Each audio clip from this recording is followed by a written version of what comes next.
Hey, welcome back to my channel. wendirenay here. I'm so excited to bring you Ken 2.0. If you missed the first video, Ken had some awesome stories. And now in this video, he's answering questions that were in the comment section and also questions from our individual emails. And we really just want to make this an interactive channel where we can truly help people.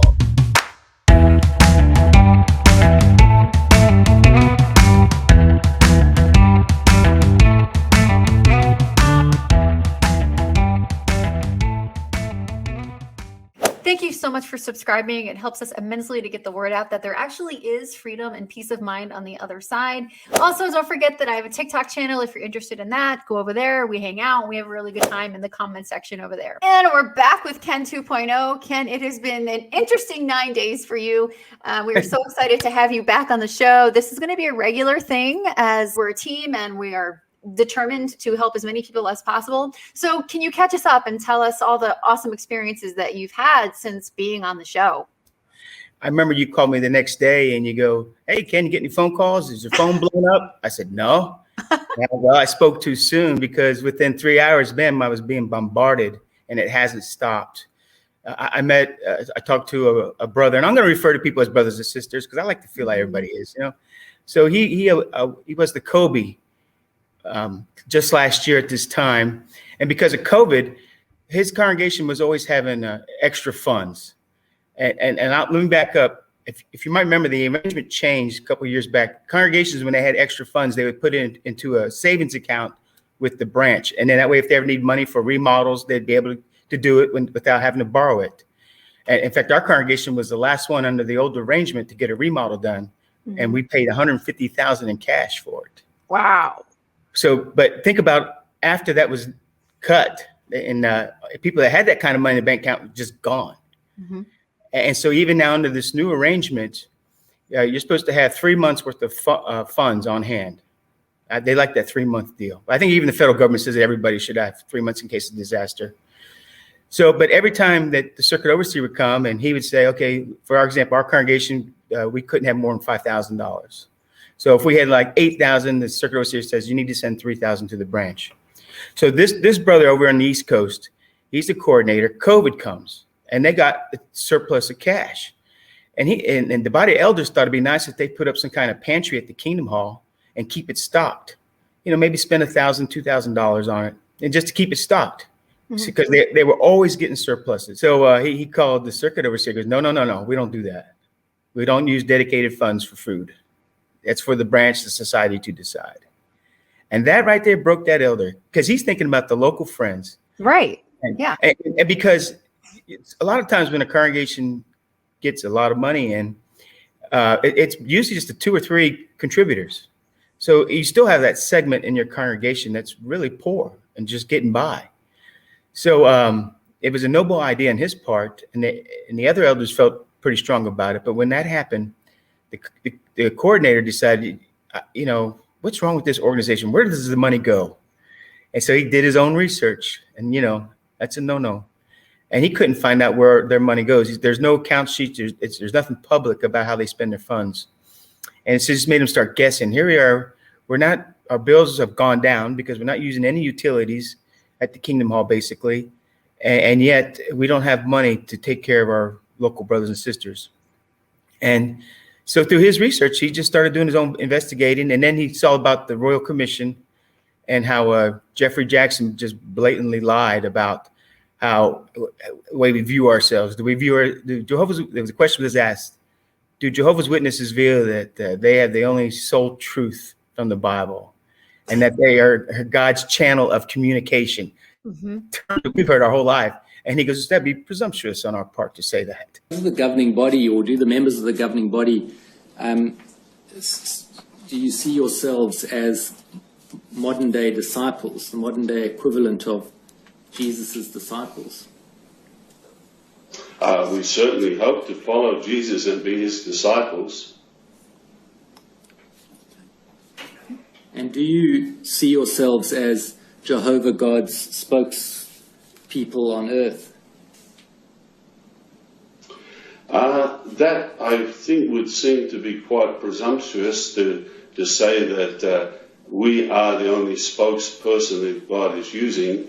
The scriptures clearly show that someone can act in harmony with God's Spirit in giving comfort and help in the congregations. But if I could just clarify a little, going back to Matthew 24, clearly Jesus said that in the last days, and Jehovah's Witnesses believe these are the last days, there would be a slave, a group of persons who would have responsibility to care for the spiritual food. So in that respect, we view ourselves as trying to fulfill that role. And this elder was so affected. He says, I can't do this no more.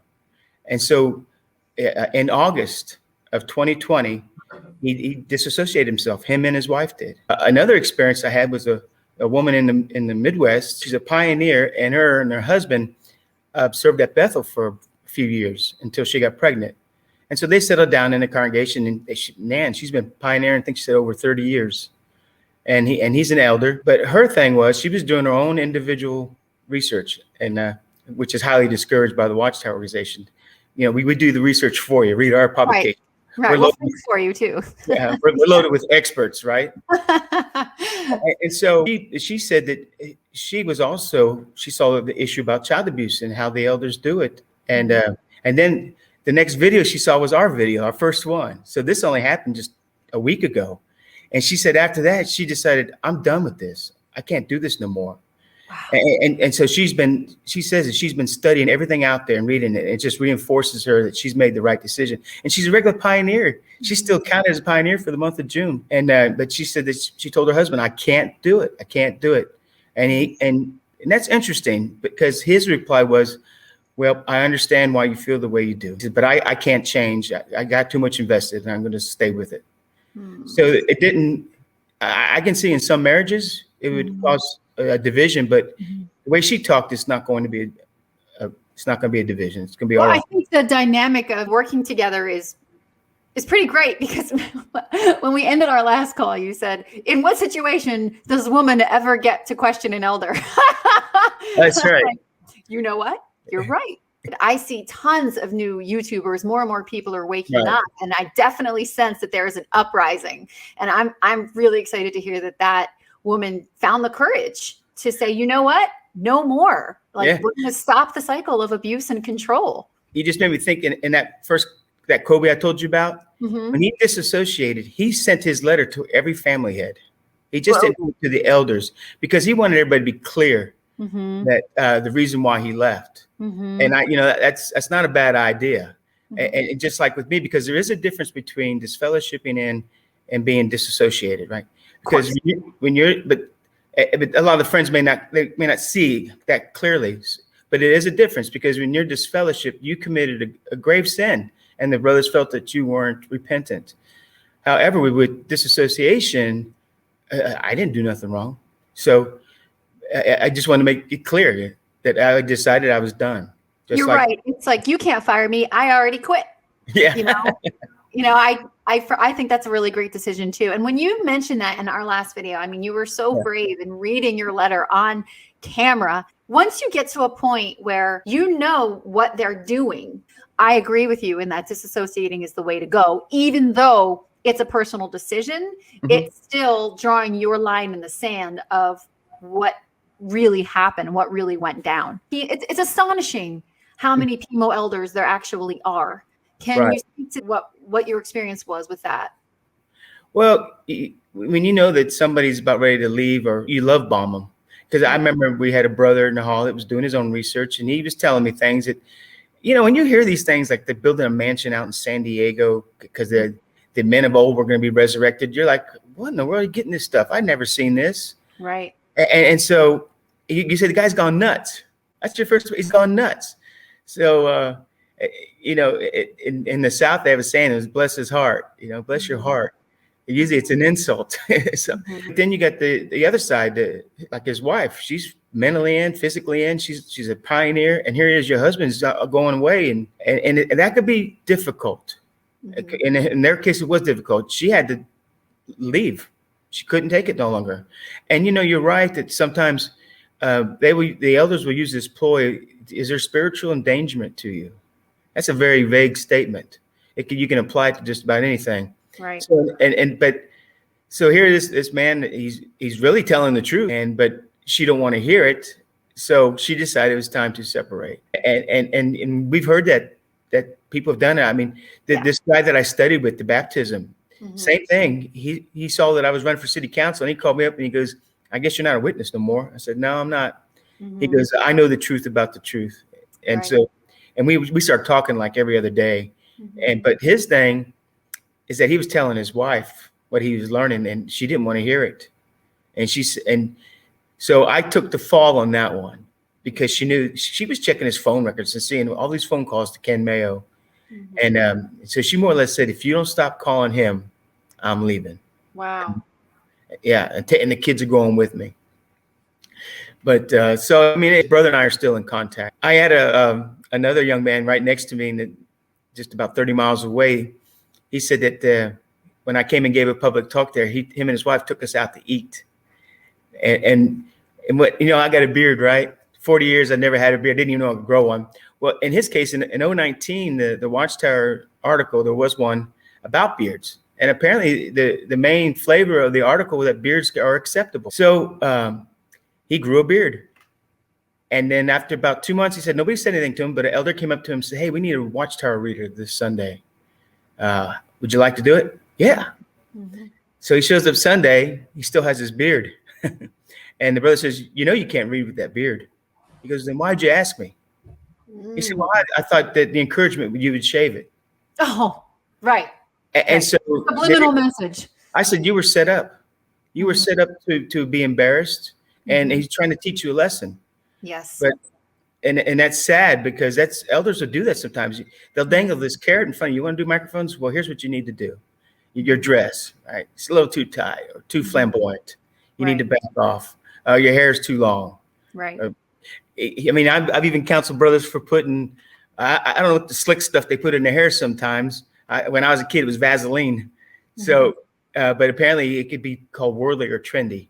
It's amazing the transformation that happens once you wake up, and you're on the receiving end of that now. Ken as an elder versus Ken now, you still have that approachability about you, where people are coming to you for advice and getting your opinion. Only now there's a different take on that. Can you talk about the changes emotionally and physically and mentally that happen to you as a man, and unraveling all that internalized misogyny that's encouraged? Can you speak to what that's like for you now that you're out? My neighbor came up to me about 6 months ago. I've known him for 30 years here. He goes, "Ken," he says, "I know you stopped going to the Kingdom Hall, and I like the way you are now." I talked to him, and he is so right. When a person I see that I know of, that I've met through business, whatever, I talk to them. I'm not in no hurry, per se. So, but I do show genuine interest in them. It seems much more genuine as opposed to procedural. Yeah. Or to protocol.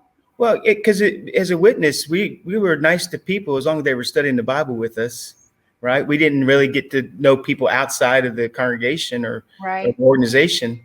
We stuck to our own, right? But even people within the congregation, when they came to you for advice, yeah, was it more of a procedural, stick to the plan type of mentality, as opposed to actually counseling and shepherding people? You have to remember that the elders are taught with multiple courses, schools on how to talk. They have scenarios. You do act outs. You see demonstrations, like you see when you're on the school and at the service meeting. You would have these demonstrations. It's the same way at the elder schools. They have these, like a sister who is depressed. How are you going to talk to her? Well, keep it positive. Tell her that everything will be corrected in the new world, and don't be. It's not healthy to be mentioning what happened to you in the past, because all you're doing is taking that Band-Aid off, and that scab that's about to heal, you're just digging into it again. And that's sad, because that is applied to people that have been abused. I have seen threads of PMO elders who feel that you have to put that energy into something. I have seen that when people leave the organization, there's a void that they're trying to fill. And some people want to get into activism but can't. So can you speak to that? Can you speak to ways in which people can help others even if it's subtleties. Maybe we could come up with some ideas, because that is one of the questions I get asked often. How can I help? Which I find awesome. Yeah, there is a lot of organizations in your community that help people. It could be just feeding families, handing out food. You know, we did a Build-A-Bed event 2 weeks ago for children in our county that didn't have a bed to sleep on. We built 75 beds, and that was, I enjoyed that, because there's a sense of accomplishment, and that you're actually doing something that's going to your own community. You can see it. I did a Touch a Truck event just about 3 weeks ago. And I did that for the farmers market. I wanted to get a lot of people, boots on the ground, we called it there. So because of my connections, I had a fire truck there. I had a police car. I had also an Army Humvee, an ambulance, and a electric school bus that we have. And so these are things that most of us have never been inside of, but let alone the children. And so these children get to come there and just see their faces just light up and smile, and they're blowing the horns, you know, and it was just neat. So channel it to do good in your community. I love that. So taking all the positive that, because again, remember, like I say in every video, nothing is all good or all bad. So if you, and sure, everybody's experience is different. I want to speak to the fact that I have a lot of bad experiences. Obviously you do too, but whatever it is that we learned, can we use that for the good? I recently did a video where, can we use our indoctrination for the good? Can we reverse the cycle somehow? Can we channel that rather than sitting in anger and resentment? And once you process the indoctrination and once you unravel it, there is a way to use this for the good of people and to channel that energy. And you did it by going into your community. Yeah. And I would say the positive that I got of being like the program overseer and assembly overseer is that I could organize and get people together and give them assignments. So we have a booth. With Main Street Fort Payne, I am the event organizer. And so we had one event where I had 40 volunteers to help us. That's all we needed. And so people are amazed how I can get people. I'm not trying to toot my horn, but it's just that I was taught that by the organization to help, just to get volunteers. And so it's great. So, but put it into your community. There's plenty of help. Charity starts at home, right? Yeah.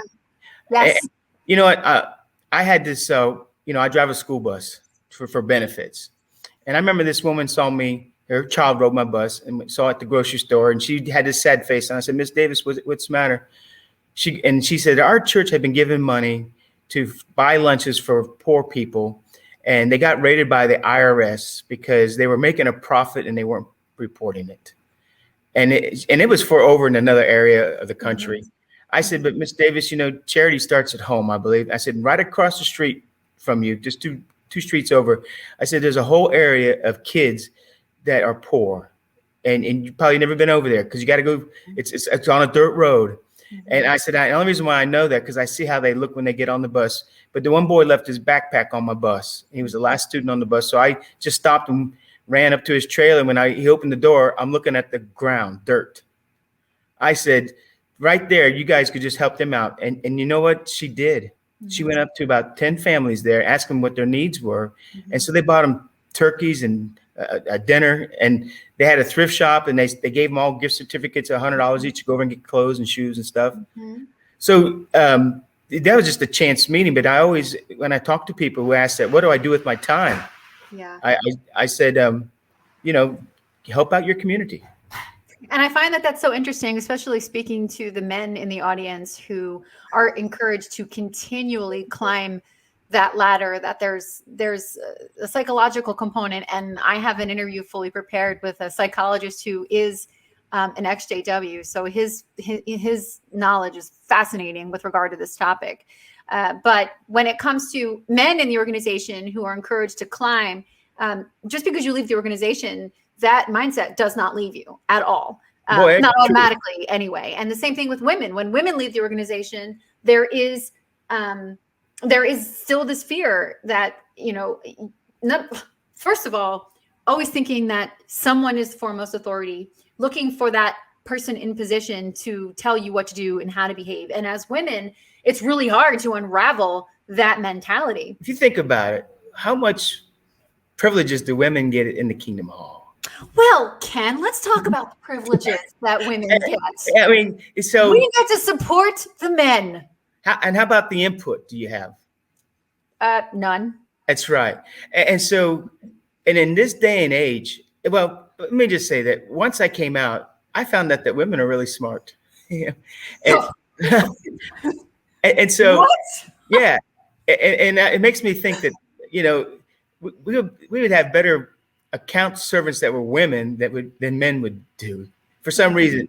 And in fact, I even joked about one account servant said, well, it's only so good because his wife is actually doing it. He's just signing off on it. You know, I actually knew of a couple friends of mine who were elders' wives, and they wrote the talk. They were the ones who had to listen to the same talk every week. And they're like, my husband is a boring speaker. I'm a way better speaker. It's just not his skill set, but yet he can't do it. It happened I know a few who had to sit there and suffer through a lot. Yeah, but as a woman, you can't question an elder, right? And I've seen on elder bodies, they'll say, you need to get your wife or yours under control just because she made a thought or an expression that they didn't like. The elders that I grew up viewed themselves as my fathers. These were their exact words. It's interesting to me because if that's love, I couldn't imagine what hate feels like. But anyway. I say good father or bad father? Yeah, exactly. When I first met my husband, I was newly reinstated. So I already had a target on my back for being the bad decision maker. I was the woman with the scarlet letter in the congregation. So I meet my now husband, and by JW standards, he was a total nobody. He didn't have ambition in the congregation, loved his job, was college educated. What? Oh my God. Right? He actually wanted to raise a family and be able to support them and go on vacations. Like, the audacity of this man, right? Yeah. So now he sounds normal. Exactly. It's funny because that backfired, because actually, if he were this hardcore driven dude, I would not have been able to be myself. And I know that now, you know? Right. So sometimes the way that the mindset of the elders, and I know that we say the word elders and it sounds like a generalization. And when I say those, I mean, no disrespect, because there are good guys. There are good guys. You're one of them. I know there are good guys watching this, but sometimes their advice and the good that we can take from that organization works to our advantage and backfires on them. And I think that that's just beautiful. It's brilliant. Yeah, but you know, the elders have to toe the line. And I remember one time a woman had committed adultery, right?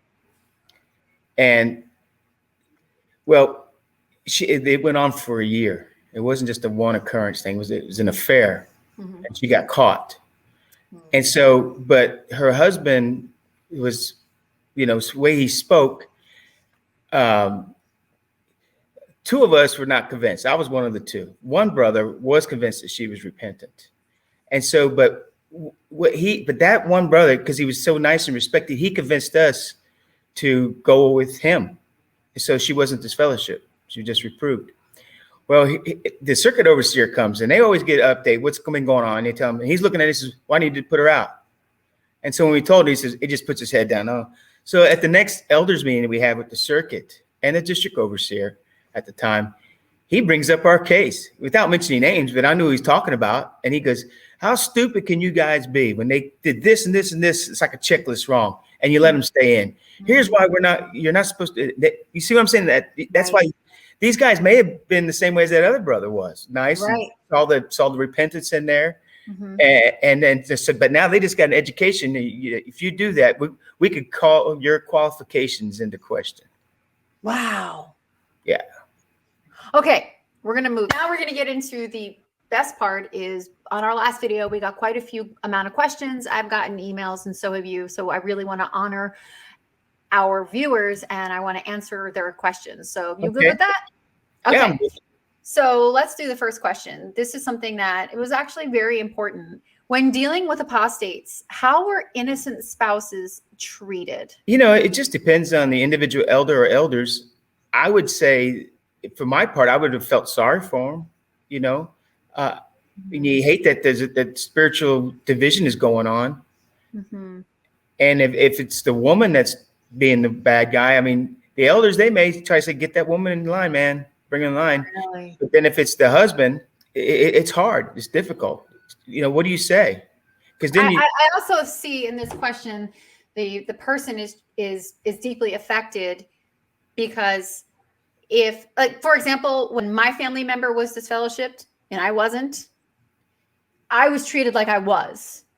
And it's pretty sad. They kind of keep you at arm's length, like they don't want to catch it or something, like it's contagious. Yeah. And I could see where you would get that, because then when there's get-togethers, you probably won't be invited because your husband's not invited. Mm-hmm. So it could be difficult. I can imagine. But I can't. Why would you blame the innocent one or fault the innocent one? Another layer of this question could be, if there is an apostate, could the spouse lose privileges, or are they responsible for turning the person in at all? Or can they just sit and say, listen, that's my spouse, they're living their own life? Is there a responsibility there for not turning them in, or to? Well, that's a good question. Probably, you know what, if it's the wife of an elder, it's going that direction, like we already mentioned. Mm-hmm. It depends on that body. I mean, somebody may see a hole in the marriage, or see a hole in that elder, his qualifications, right? You know, having control of your family and having them, your wife in subjection. Mm-hmm. I could see I could see a problem developing to where they would. This would be because obviously they consider their version of apostasy to be like the greatest sin ever. And then you have another spouse, whether preemie or not, let's just say they're just a normal meeting goer. They have no position in the congregation. Could this be the same thing as having knowledge of sin in the congregation, such as adultery or fornication, and not reporting it? Could this be looked at in the same way? And then they're considered a sharer in their works by not reporting it? I guess there'd be some culpability. Every body of elders are different. Wow. Wow. Yeah, they're all different. What a horrible, wow. Because when I started looking out, my wife got mad at me, and she threatened to turn me into the elders. Mm-hmm. And I said, so what are they going to do to me?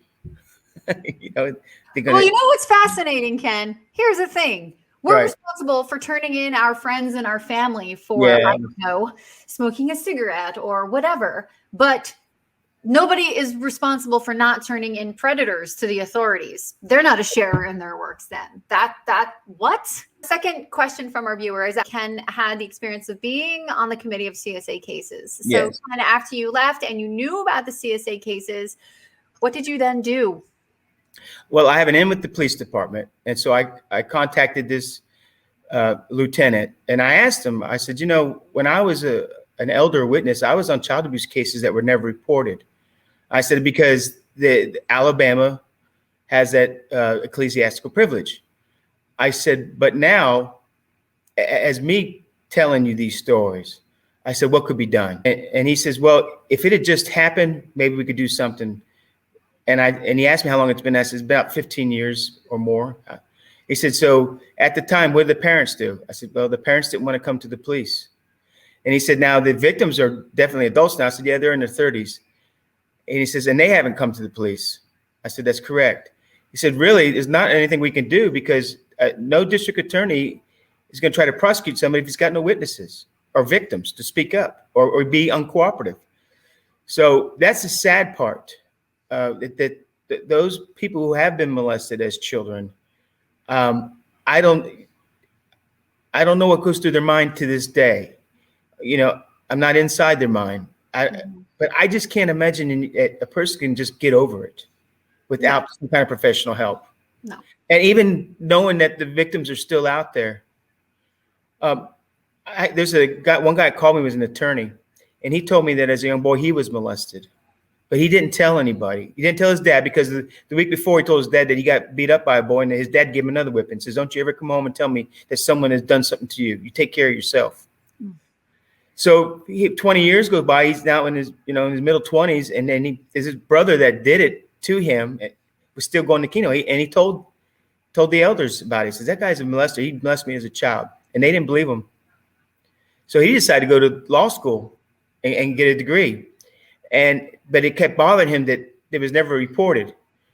And by this time, where he lives, there's a statute of limitations that run out. He still wouldn't. Then he started writing letters to the society about how elders did not report it and trusted, him as an adult to say something without even investigating it. And the society never responded. And he wrote 4 letters coming from an attorney now. And I said, they probably won't, because the only way you get to hurt them is when you go to the police, you go to the authorities, let them make the decision. Right. Whether the elders do one thing, slap the guy in the hand, or even put him out, still go to the police, because that victim's going to need help. And that victim's going to have to feel reassured that justice was done. Yeah. I can't imagine if my perpetrator, if somebody had done something to me, would be alive and I see them and they're going about their happy life, like nothing ever happened. But how many other children have they touched? Right.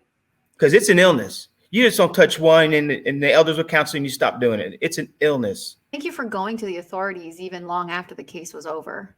I don't think enough people realize the burden that elders, once they leave, that they carry. So thank you so much for taking care of that. Yeah. This is actually commonly asked. Will my husband lose the position of elder if I become inactive? See, as wives, we are taught that husbands have to be presiding over their household in a fine manner.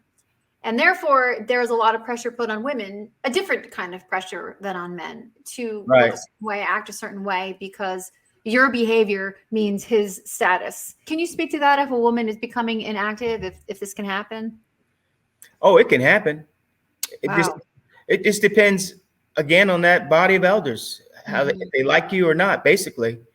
But at the same time, you could have those elders that you call them by the book, right? They're going to look at the book. You don't have that wife under subjection.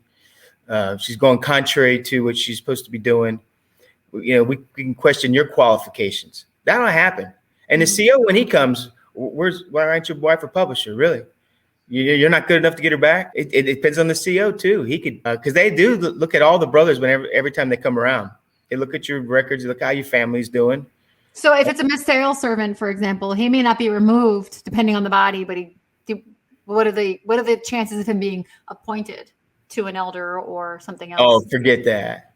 Wow. Well, you have to be worthy of imitation to follow. Wow. Your family does. And so if an elder doesn't have his family together, just forget it.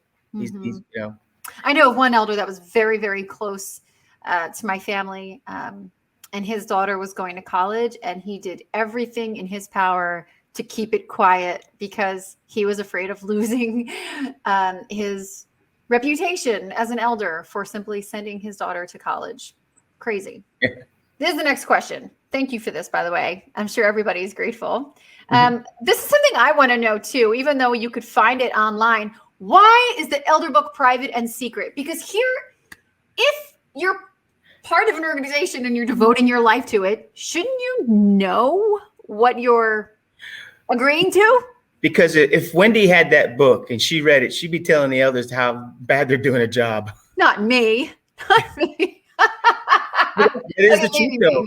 That's the reason why is because there's a lot of policy and procedures, way things are supposed to be done. And sometimes the elders don't do it just right. And so if the friends knew about it, the publishers, well, brother, according to this book on page 10, you were supposed to do this first, do an investigative committee before you formed a judicial committee. Wow. Was the investigation done, or you just said it and everybody went with it? So yeah, not just the sister, but other brothers too. We probably would be looking at things. It's like if you have a rule book. You can I know that throw a flag. The elder's wife isn't even allowed to touch it. Like, she's not even allowed to, like, if it's in the briefcase, she's not allowed to go to Kinko's and make copies of it for him. Like, she's not allowed to get it bound and spiraled for him. Like, it has to be another elder. Yeah. When I became an elder in 1989, they were actually like 3 booklets. They weren't even in a bound book. But I didn't even know these things existed. Then they come out with the book.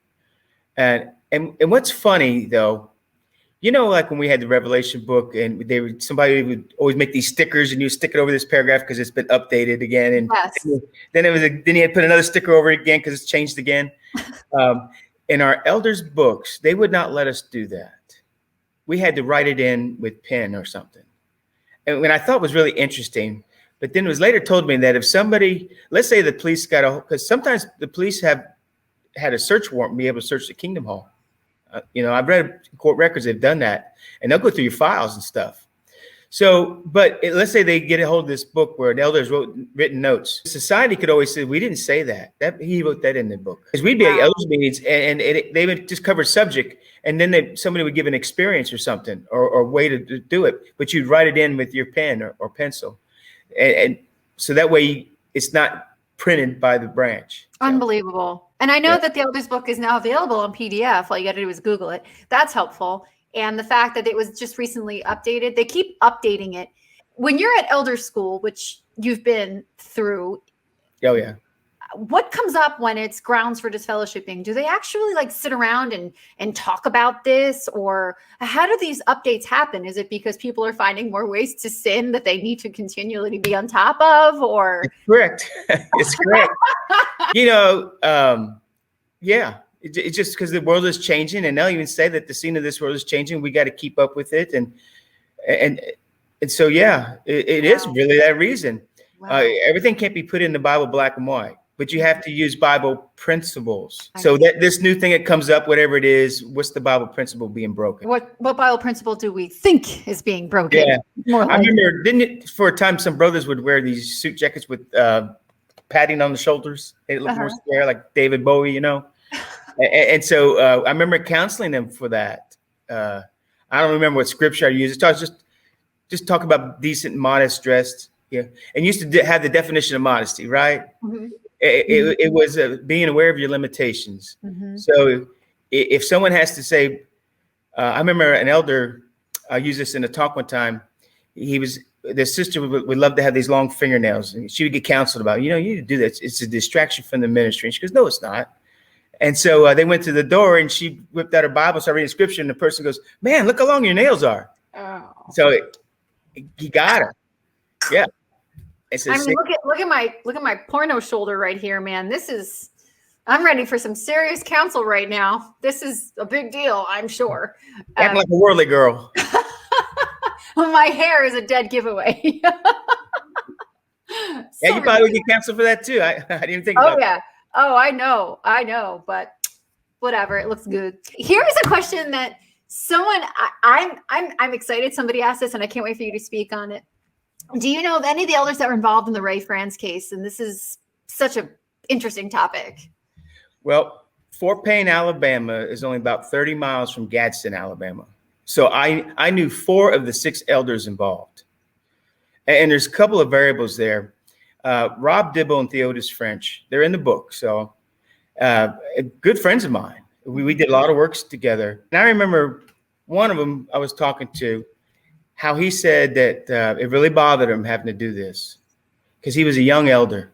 And I thought about it, he had to be like around 33, 34 at the time, because he's now 72, both of them, of those 2 individuals. And, whenever you choose a judicial committee, especially on a heavyweight, you're going to have your most experienced men to do that. You're not going to have these young guys. You're going to have the heavyweights. Now, Willie Anderson, who was on the appeals committee, now he was that guy. He was a former district overseer, circuit overseer. And then you had Earl Parnell. He was an older one. He was on the appeals. But there's another variable, though. Why would if you imagine you have your one Kingdom Hall where you go, and you got, let's say, 3 congregations using it. Well, those 3 congregations are pretty tight. They see each other all the time. They do the cleanups together. They'll do even gathering for food and things. Right. They all know each other really good. But that appeals committee was made from the next congregation over. The air that used that hall. So you had an east and west and north congregation of Gadsden. And so they used the brothers, 3 elders from the north to be on that appeals committee. Well, they all talk, right? I'm sure. So those, and the other elders, they would talk. Why would you see what's that? But I remember the one elder told me that when they called the society, he said that Ray Franz was such a humble man. He says, I have a hard time. The guy was so nice. He was able to reason on the scripture. And apparently what had happened was that Ray was just having dinner or lunch with his boss on a regular basis. And it offended some because Peter Gregerson disassociated himself. Well, at the time when he did, there was nothing on about disassociate and how you treat them. They just left and they go about their business, because he had several grocery stores and he had many witnesses still working for him. And I don't know how they were able to reason on it was okay to work for him, but it was not okay for your boss to take you out to eat. That's right. At one time, you could disassociate without issue. But these two elders had called the society and says, man, some friends are upset that Ray Franz is eating with a man who's disassociated himself. And they go, we have an article that's coming out about that. So then the article comes out that you treat them the same way as the disfellowshipped person. Now they got the goods on Ray. And apparently Ray had only done it once after that Watchtower came out. And but that just seemed like it was the books were stacked. But this brother told me, he said that the society told us, put the man out. How long ago did you hear about this? It's probably been about 5 years. How did that impact you? Well, I knew half the people in the book. Wow. I've been to Brooklyn. Since I was really involved with the organization, I met Kerry Barber when he came to a convention in West Palm Beach. I've met Daniel Sidlick. I've met Fred Franz. Got to have breakfast with the whole governing body. Wow. And so that was kind of neat at the time. And so, but when I read his book, I'm like, I know these are real people, real names, real situations. And then it bothered me that the governing body has a different set of rules for themselves than they do for the elders. Okay. For themselves. Yeah. Elders have majority rules, whether it's 3-2, their rules. With the governing body, it has to be 75%. And it was also a little side note that I read about, and it had nothing to do about Ray and thing, but Brother Nor's wife apparently had a problem with drinking alcohol. Okay. And it was bad. So this young man who was like her attendant, they actually gave her some people that would help her to quit drinking. And the odd part is that in the congregation, if a person has a problem drinking and doesn't get control of it, what happens to them? They're out. Here, they're helping her, to stay in. I just thought that was unusual. Wow. Horrible what he went through. It is. But look now, were it not for his testimony and his book, how many people would not know what's going on the inside? And when you look at Ray Franz, I've seen 2 videos of him being interviewed. Yeah. He just looks like grandpa, just sitting there with a nice sweater on and just as relaxed and calm as can be. Not an evil bone in his body. No. And then now that I'm out and I think about a true Christian, what is a true Christian? What was the first thing Jesus did before he even began speaking at the Sermon on the Mount? Fed people. He fed them, right? And so, but he was looking at their needs first being taken care of. With the witnesses, it's the opposite. It's your spiritual need. And true, happy are those conscious of their spiritual need. But how can you pay attention if you're hungry? It's by works alone, which is very interesting to me, because the whole convention is by faith. This year the theme is faith, but they're really focused. They focus heavily on the works. Yes. You can't see someone's faith. You can't see if someone actually has faith. That's not a tangible thing to see. A couple years ago in our county, we had some tornadoes come through, and 36 people lost their lives. No witnesses though, but everybody that I worked with and in the area was helping out their neighbors, gather the things together. And I even asked at the Kingdom Hall, shouldn't we be helping our neighbors out?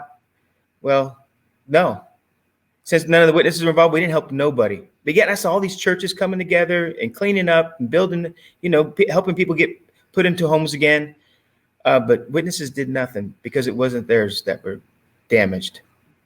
And so that's what I said now. I felt bad about that because a lot of times when you do relief work, you get to count your time. Right? Especially if you're a pioneer. And even when you did the quick builds, you got to count your time.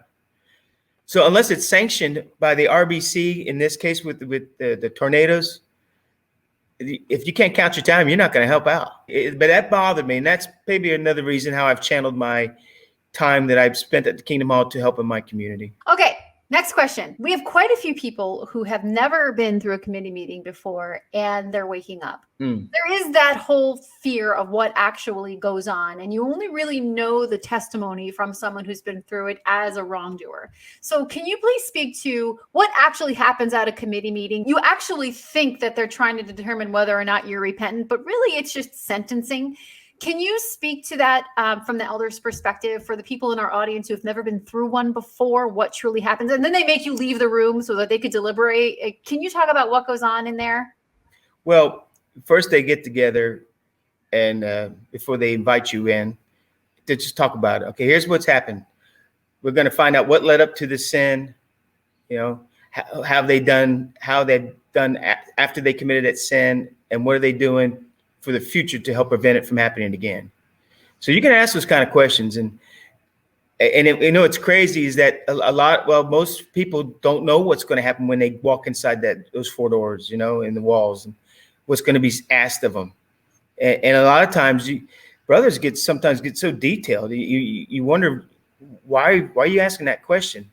So, but they'll say, okay, just like with fornication, I've seen it done where they ask you the most intimate details about how you're dressed, your makeup, your intentions. This is what you want to do. And so you're probably going to feel bad because they're going to use the Bible against you, saying, here's where you are. And they'll even say, you broke Jehovah's heart. You broke the congregation's heart if they would find out. And we got to recover you spiritually. So, that's what they say. But a lot of times their mind's already made up before it even starts. And depending on what the wrong is, it's always nice if you can talk to an ex-elder and ask them how to get through it. And I've actually done that. So, and the 2 people I helped got through it. You just got to know the right buzzwords. Enlighten us. Tell us how to get through. Well, basically, you say, I'm sorry, brothers. I did this. I know I shouldn't have been at this place when this person was talking to me. I was drinking, man. I feel so bad. Oh, my conscience is bothering me daily. And I've been praying hard to tears about Jehovah, and I'm not going to miss another meeting again. I'm going to be out in service every single Saturday. I'm going to do my daily text every single day. I'm going to study hard for the meetings, and I'm going to read every magazine and publication that they put out. Wow. Well, you're doing good.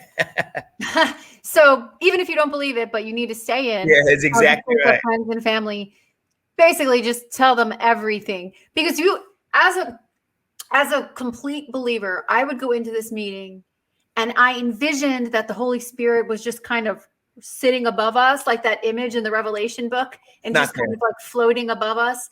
And for people who are truly in, that's what they want you to think. They want you to think that Holy Spirit is in that room. And then when you leave the room, or at least when I left the room, they want you to think that they're praying hard and that they're trying to keep you in. And it really doesn't actually work that way. So how do they actually come to the decision? And what if they just don't simply like you? Like, how does that all factor into play? Well, if they don't like you, as soon as they go, well, brother, what do you think? Put them out. Okay, good. Well, let's take about 10 minutes here and talk about the weather or whatever and see what's going on, because we don't want them to think we made a really rash decision on the fly. And I've done that. You just talk a little bit like workday. What happened? You got to be careful because, right, if you go and sit down and then all of a sudden the door opens after 30 seconds, what would be going through your mind? That was quick. Right. They already knew. So, yeah. I'm not saying that is a norm, but that was my kind of thing. And, but I guess we all understood we don't want to make it sound like we were ready. We didn't really think about the whole case and that we just wanted, it's time for them to go. Thank you for being honest with that, by the way. I'm sure a lot of our viewers actually know that that's what happens, but it's really helpful to know the truth behind those doors. There was an article that came out that the elders made me read over and over again. It was called Determining Wickedness, Weakness, and Repentance. Oh, yeah. And they left it very open-ended. I didn't know which one I was. They made me question whether or not I was repentant. Wickedness or weakness? Oh, I concluded that I was indeed wicked. And that can be hard, because I remember even at our elder schools, they said just because a girl cries doesn't mean she's repentant. They said that at the elder school? Oh, yeah. They got to be saying those buzzwords.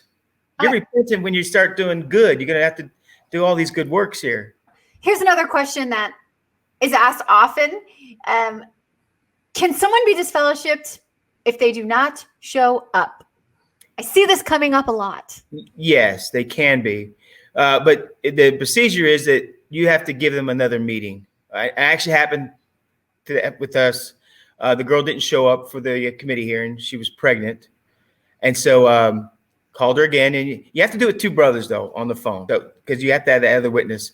Hey, you didn't show up for the committee hearing today. We scheduled another one for tomorrow.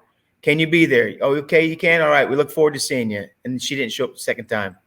So then the next time the phone call was, hey, you didn't show up. We're going to go ahead and say that you're not repentant and you've been disfellowshipped. You got 7 days to write an appeal. If you don't write an appeal out, then it'll be announced to the congregation.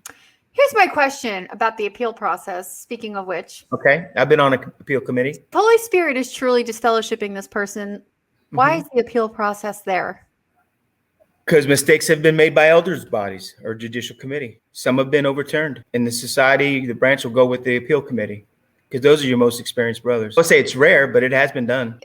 Can they disfellowship you if the person doesn't reply to the request to come to the meeting? If there's ghosting going on there, can they still disfellowship you in absence? I've heard that some brothers would do like a certified letter that somebody has to sign off on it. I mean, I've never heard of disfellowship somebody.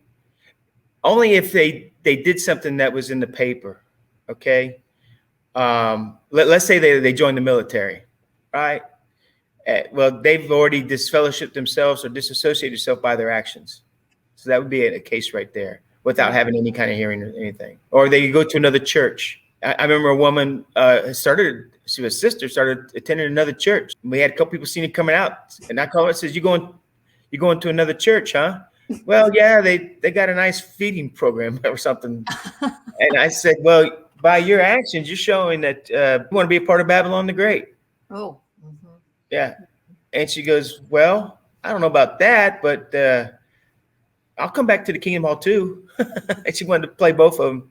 So I said, well, we're going to meet together and I'll tell you our decision. We met and disfellowshipped. I said, you've been disfellowshipped. If you want to write an appeal, go ahead, do it. I need it within 7 days. After that 7 days, it will be announced to the congregation. It's a rare, but it can be done. Something you mentioned in your video, in your first video, that I wanted to reiterate, you mentioned seeking legal counsel. And in the comments, someone mentioned yet another video, which I'll post that link in the description box of this one.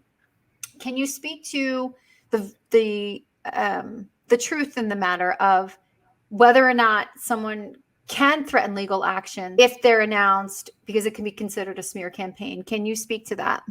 What I was speaking to, that wasn't in my letter, but after I was announced, they always say, you're no longer a witness, right?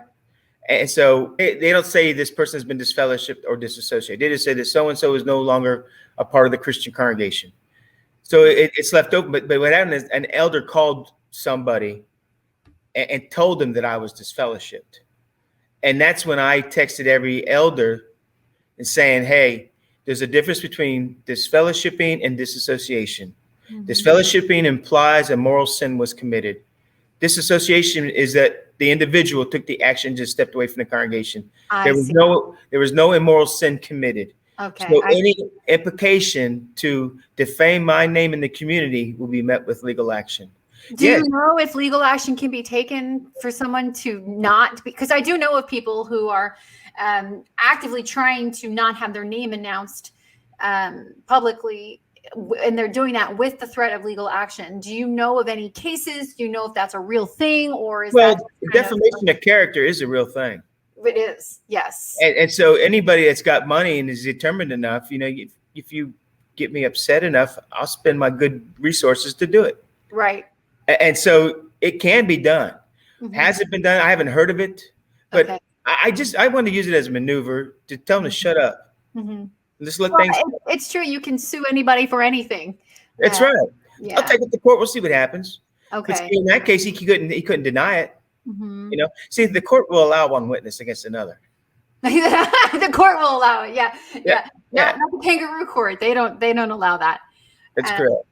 to me, the elder mindset is that you got this prim and proper attitude about you. You're straight and tall. Your tie is just right, and you got that theocratic order going on.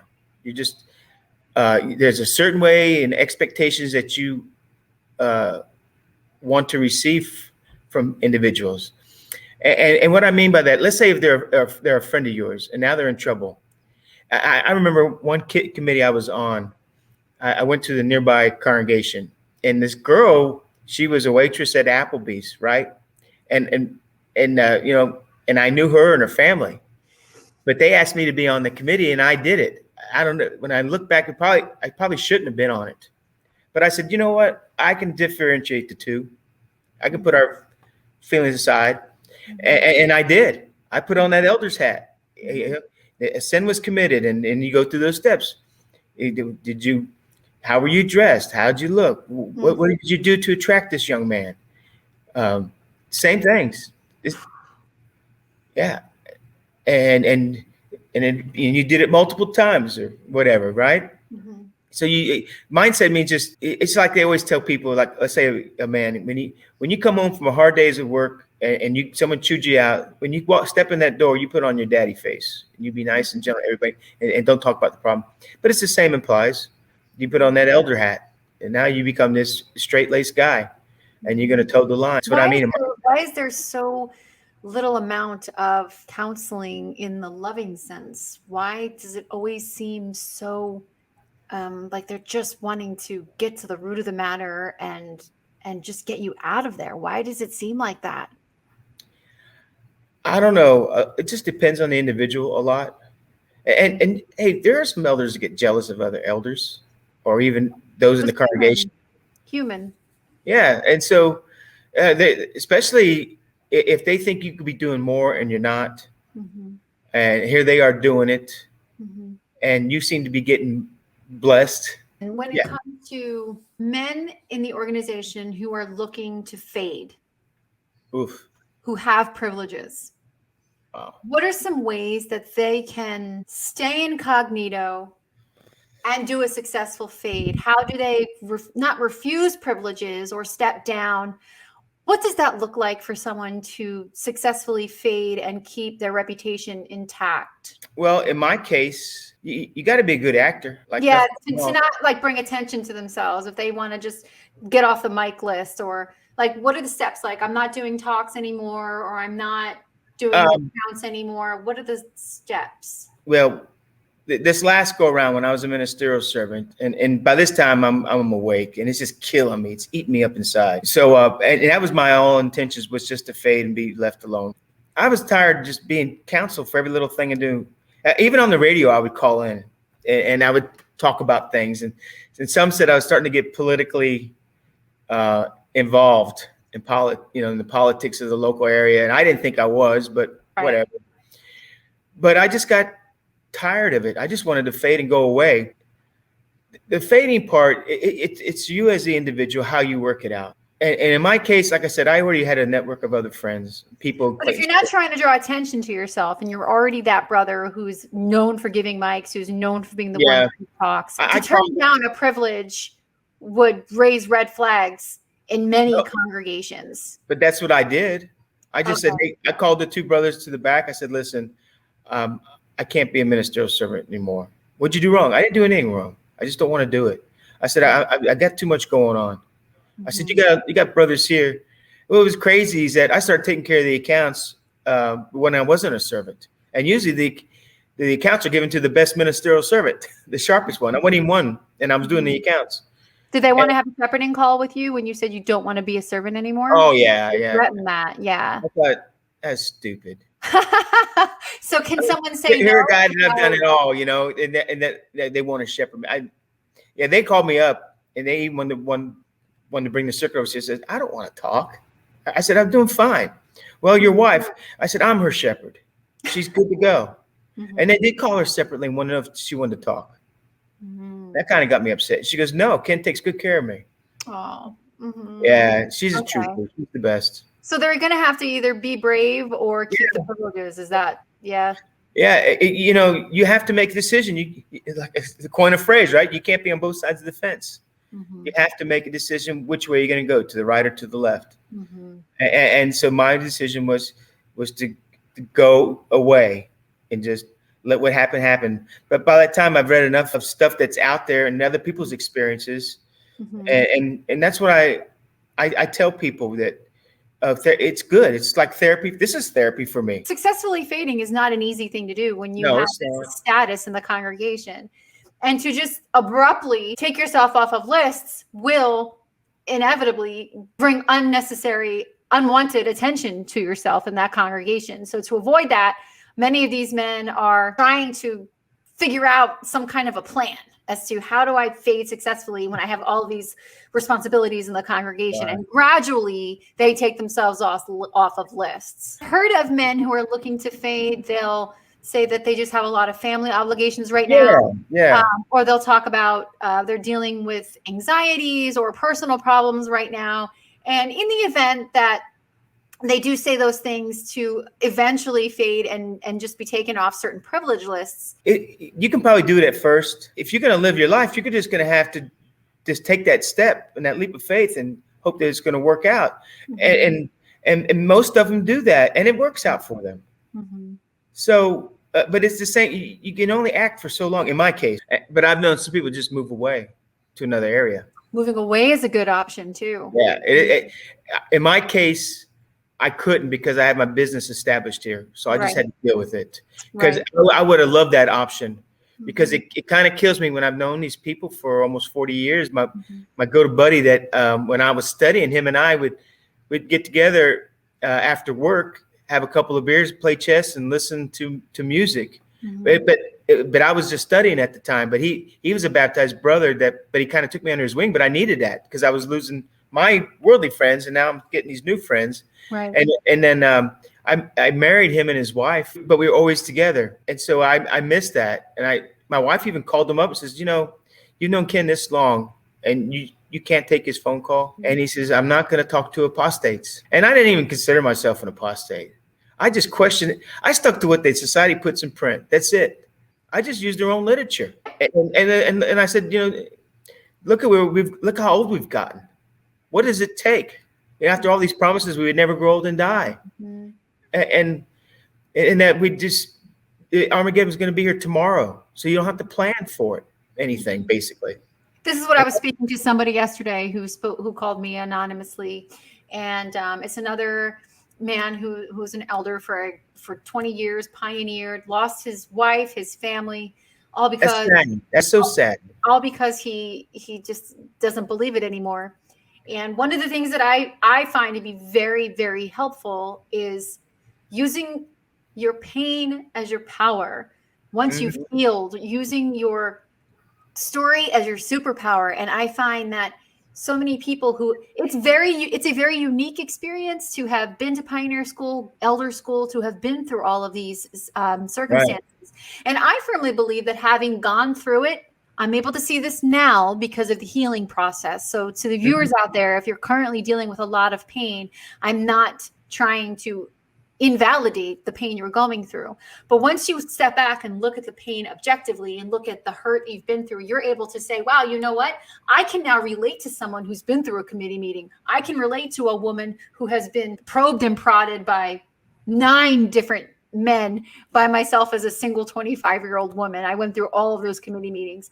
And now I know it wasn't for nothing, because now I'm able to sit in the pain with other people. And once you wake up from the religion, you find that is your gift. That's what our superpower is. So that's what's pulling the good from the organization. That's what I think we can help other people do, and I think is really important. Right. And I feel bad for anybody that has been through that process. You've got these high school graduates that have no clue and knowledge about a lot of things, and they're just, putting their finger in the wind, see where it's blowing. Okay, let's try this. I'm catching up on the convention, and I heard Sanderson.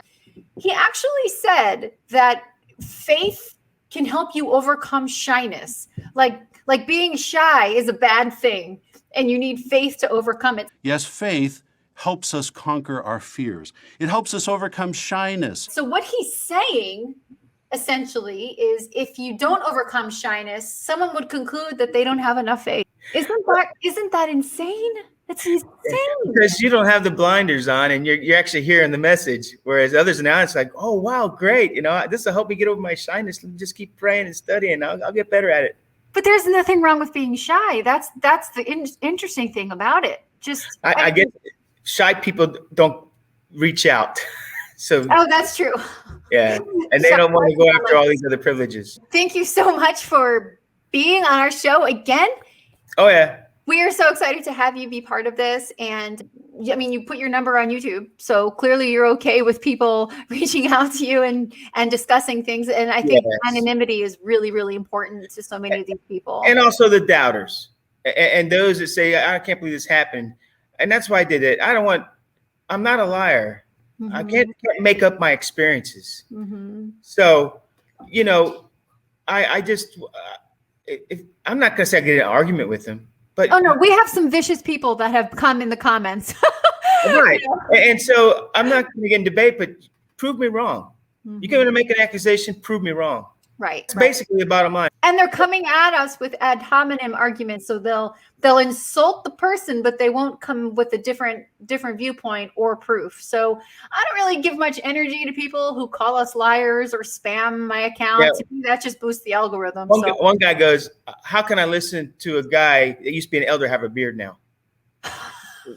And I'm like, really? It's because I'm not that guy anymore. I'm not that. But, go tell Jesus and the Apostle Paul about their beards. How can I listen to anyone who has a beard? And even the people that called me, they just wanted to talk. That's all. Just wanted to talk. And so I've enjoyed it. There's a young man down in South Florida. I can tell he's brilliant while he talks. Mm-hmm. And he thinks that every religion is a channel to God.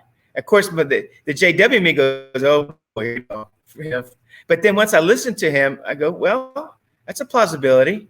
Because people in all religions have their miracles and they're at peace with themselves for what they believe.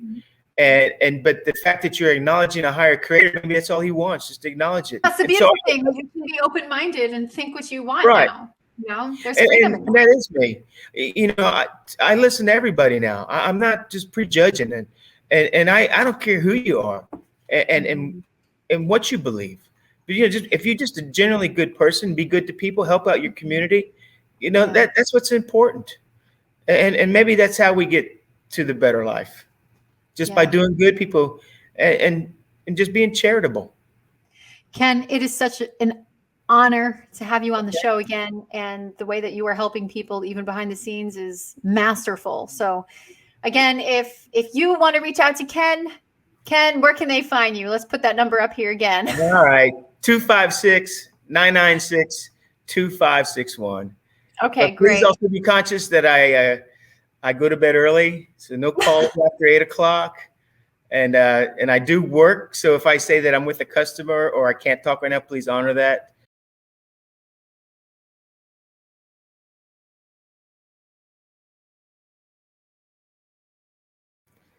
I'm still recording, by the way. Let me hit end. No, that's fine. Something else I found interesting that I saw posted in one of our groups, maybe I knew this, but I didn't know it, was that Jesus, according to Jehovah's Witnesses, is not our mediator. He's only the mediator for the anointed. So then who's the mediator for the great crowd? Well, you have to remember the Bible was written for the anointed. For the anointed. You've heard that. And so otherwise, the governing body has hijacked the Bible. So when you read the Bible, it's not written for you. It was written for them so they could tell you what the Bible says. That does bother me. Wow. Right? As a witness, you could not understand the Bible unless the governing body told you what it said. Well, they've straight up said that in a couple of their articles. Right. And I remember that part about how it's not something you hear every day or every year, really. But I remember in one of my classes, they said that the Bible was written for the anointed, and Jesus is the mediator for the anointed. Although it's not the scripture, it's not what the scripture says. No, the Bible literally says nobody comes except through me. Right. Yeah. So, but they've hijacked the Bible. Everything applies to them, and you can only understand it if they tell you what it says, even though they change your understanding a lot of times. But that's just another example that I've noticed too, that most witnesses in general do not study. They don't get to the deeper things. And now even the publications have been dumbed down a lot. So you could be an 8-year-old and read the magazines or stuff, and you can understand it. And not that that's crazy to me. wrong. What in elder school, I don't know if you were taught this, what scriptural basis do they have to position the governing body as the mediator between Jehovah and those who aren't anointed? What? Because you benefit from your association with them. Oh, so you get Jesus by osmosis then? Right. Oh, That's exactly right. So that's just, even though you're not a part of that mediation, but you benefit from the relationship that the anointed have with Jesus. So Jesus is the mediator for the anointed one. all right. So it's like this. The anointed is like, Yeah. Yeah. Okay. We're going to tell the people this. Yeah. Meanwhile, Jesus is like, is this thing on? Yeah.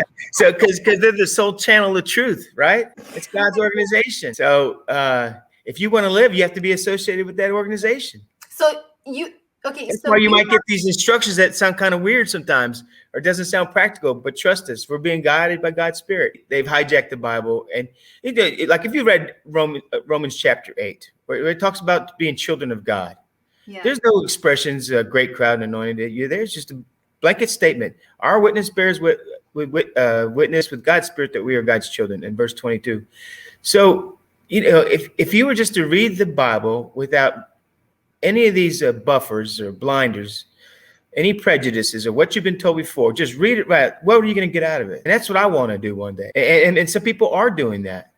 But when you do read the Bible without these preconceived ideas, I do get it as a letter that's written to me. Mm-hmm. And that's how we should view it. He's talking to me. And if you have that attitude, I think it could change your life to make sure that you do what the right thing is to do. So the whole Bible is written just for the anointed. I guess so, yeah, even though they weren't around when the Hebrew scriptures were written. And Jehovah's Witnesses decide who the anointed are. Well, so the whole Bible is only written for those who are Jehovah's Witnesses? You know what's crazy about this anointed, right? When I got baptized in 81, and we covered this part of how does a person know they're anointed? First of all, the 144,000 filled up by 1935. Everybody that was going to be picked has been picked, right? If you were a stalwart witness, you know that because, and the reason was given, it's in print, that when the revelation or revealing of the great crowd was brought out, because up to that time they believed everybody was going to heaven. Right. Up to night, my grandma did. She told me. So, in 1935, when they brought out, then my grandmother said that she knew that she always was going to live on the earth because the idea of going to heaven didn't appeal to her. So that's what happened. You had people that came, and in fact, Rutherford even say the great crowd. There's some of the great crowd here where you stand up, and so some of those in the audience stood up, and then he goes, "Look at the great crowd," and those were those who are going to live here on the earth that were not anointed, and so. But look what's happened. The whole governing body that's on there now became anointed after 1935. But we believed up until like 1990 that they were the ones that were here. And so it's crazy. They more or less had to back up because like if you had a young person partaking, right? There's something wrong with the guy. I remember in our congregation in Miami, he was probably about 30 years old and he started partaking of the emblems. And I had this discussion with him. At the time, they held him back, wouldn't make him a servant or nothing because they felt that he was misled by his previous religious beliefs. Oh my gosh. Right? And they put that in print. Some people partake because that's what they were used to in their churches they went to. Or maybe they're just plain old crazy. And so they're partaking. So, but the credit was never given that maybe they are anointed. So this young man, and I remember talking to him, I said, "How do you know you're anointed?" And he goes, "Because I just feel it. I feel the God's talking to me to partake of the emblems." I said, "Yeah, but this publication here says they were all picked by 1935, that the anointing was sealed, it's done." And he goes, "Well, I know what it says, but I know what I feel." I saw him in Miami, oh goodness, about 10 years ago. So 2010, he's still partaking, but now he's an elder. I don't know, man, they get you so confused. And it's hard once you talk one way, now forget what we told you about that before. Here's what we believe now. And now you got to accept it and just take it. And so by the time I heard that they were the only mediator between man and God and Jesus, and that we just benefit from being a part of that, being associated with him, man. But at the time, you just believe it and you take it. And it makes sense why people put so much faith in the governing body because of the way that they've twisted that. And you know what they did 6 years ago? Now, remember the faithful and discreet slave? It used to be any of the anointed that were alive. Any of the anointed. Yes. Right. And so then they just said, the governing body, we are the faithful and discreet slave. Because you would have anointed ones would send in letters with their thoughts and perhaps some new understanding and how things should be done. So how can we put it into that? We are the faithful and discreet slave. I always wondered that. I always wondered if the anointed were the faithful and discreet slave, are they part? Why are they not part of the writing process? Why are they not part of giving direction? And they weren't. Why are the female anointed are not allowed to take the lead in the congregations? What? Someone will always ask me out when I'm out and about, how do witnesses get people sucked in? I said, it's really easy. You know, they'll take something like Christmas. Mm-hmm. Can you show me, does your church celebrate Christmas? Oh, yeah. Is it in the Bible? Oh, yeah. Where? Show me. They can't show you. Mm-hmm. So they go, so you say, well, if your church has misled you there, where else did they mislead you? Mm-hmm. How about Easter? Y'all celebrate Easter? Your church does too? Oh, show me where Easter, the word Easter is in the Bible. Mm-hmm. It's not in there. So that's how they get people sucked in. And so once you say, well, my church has been telling me wrong here and here, I guess it's all wrong. So tell me what the truth is. Boom. Right. That's how they get you sucked in. Yeah. By twisting the Bible and then the other components of love bombing and all of that. Yeah, for sure. I remember the way that I would try and get people sucked in. You mentioned young people earlier waking up in droves. And that's because look at what's available to us. You remember going to like the Pioneer, you know, the yearly Pioneer meeting, and you sing a song, how it sounded, right? Remember it was loud, the building was shake because everybody's singing so loud. Mm-hmm. But because there you have the best of the best. And I remember giving parts on assemblies, and the CO asked me to jazz it up a bit. The story. Oh, okay. not just tell my story. Oh, yeah. He was trying to get me to make it sound better, I guess. I remember those rehearsals too. And there was something about shoes, open-toed shoes you could not have on the platform. Oh my God, no open-toe shoes. You're not allowed to have a figure. You're not allowed to, your heels can't be a little too high. I remember one time I wore fishnets to the meeting. Oh my God. Oh, woman of the night. That was me. That was me and my anklet. I wore an anklet in the 90s. An anklet was like, oh yeah, a call to prostitution is what I was told. I told the young brother he looked gay because he had a thumb ring. I mean, I was serious. That was back, you know. Oh man, the things that you would think of about what people would do, you get so judgmental all the time. Well, yeah, and then you're taught to vet other people, and you're taught to scrutinize other people because you're worried about your own faith. Therefore, you're worried about other people because you're told you have a responsibility because it means your salvation if you know of someone doing something, and you have to check other people. That's what they're taught. It is this auditing mentality. It's a lot like Scientology in that they're taught to audit people. Because I remember when we were suspecting that a brother was staying over his sister's house. And I remember at midnight, we went over there to see if his car was there. And sure enough, it was. Oh, you did the stalky behaviors? Oh, yeah. We were investigating. Someone told us as a frequent thing.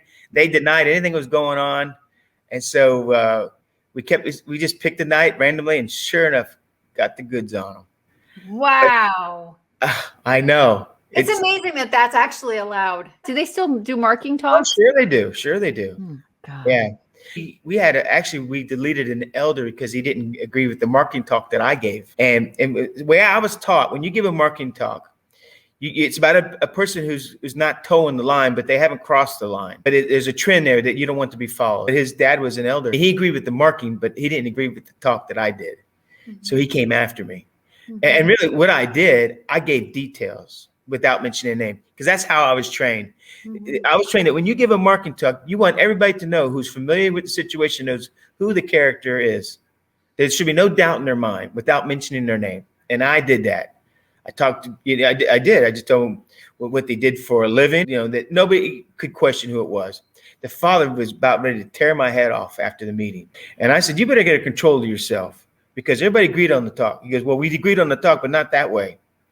I said, well, I did it the way I have. If you want to take it before the body, let's do it. Well, the body went with me. and said, "Now, Thomas, you're gonna have to stop your talking."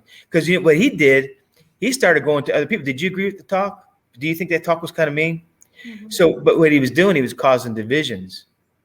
So I told the circuit overseer that he's causing. So when circuit overseer came, boom, we took him off the body.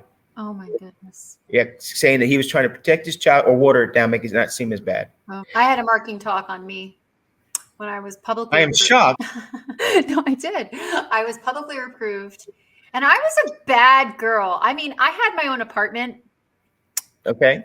before I was married, so you can rest assured that that's frowned upon in that organization, to be a woman and have her own apartment. But I was the only one in my congregation who had her own place. I had a boy over and we were kissing in my apartment.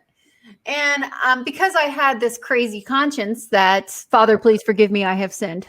I went forward on myself. I got publicly reproved. And the very next meeting, that they literally marked me and described me in every sense. Like you would be an idiot to not know it was me. So he's like, well, what if we have our own? Hold on there for a minute. Here's what happened. When a person is publicly reproved, that means that others knew about the situation. No, nobody knew about it. It was, I went forward.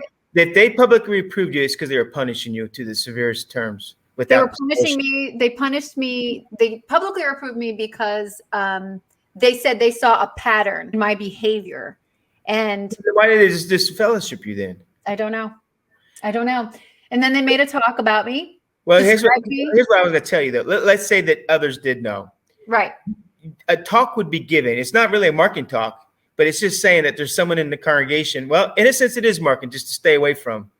But if they see a trend coming on, maybe with other people, but someone has kind of crossed that line by allowing a person of the opposite sex without a chaperone come in, then they say, they would do that. They'd make that congregation aware that there's someone here that, even though that we're working with them, if you're with them and they invite you to be in a situation you shouldn't be in, don't do it.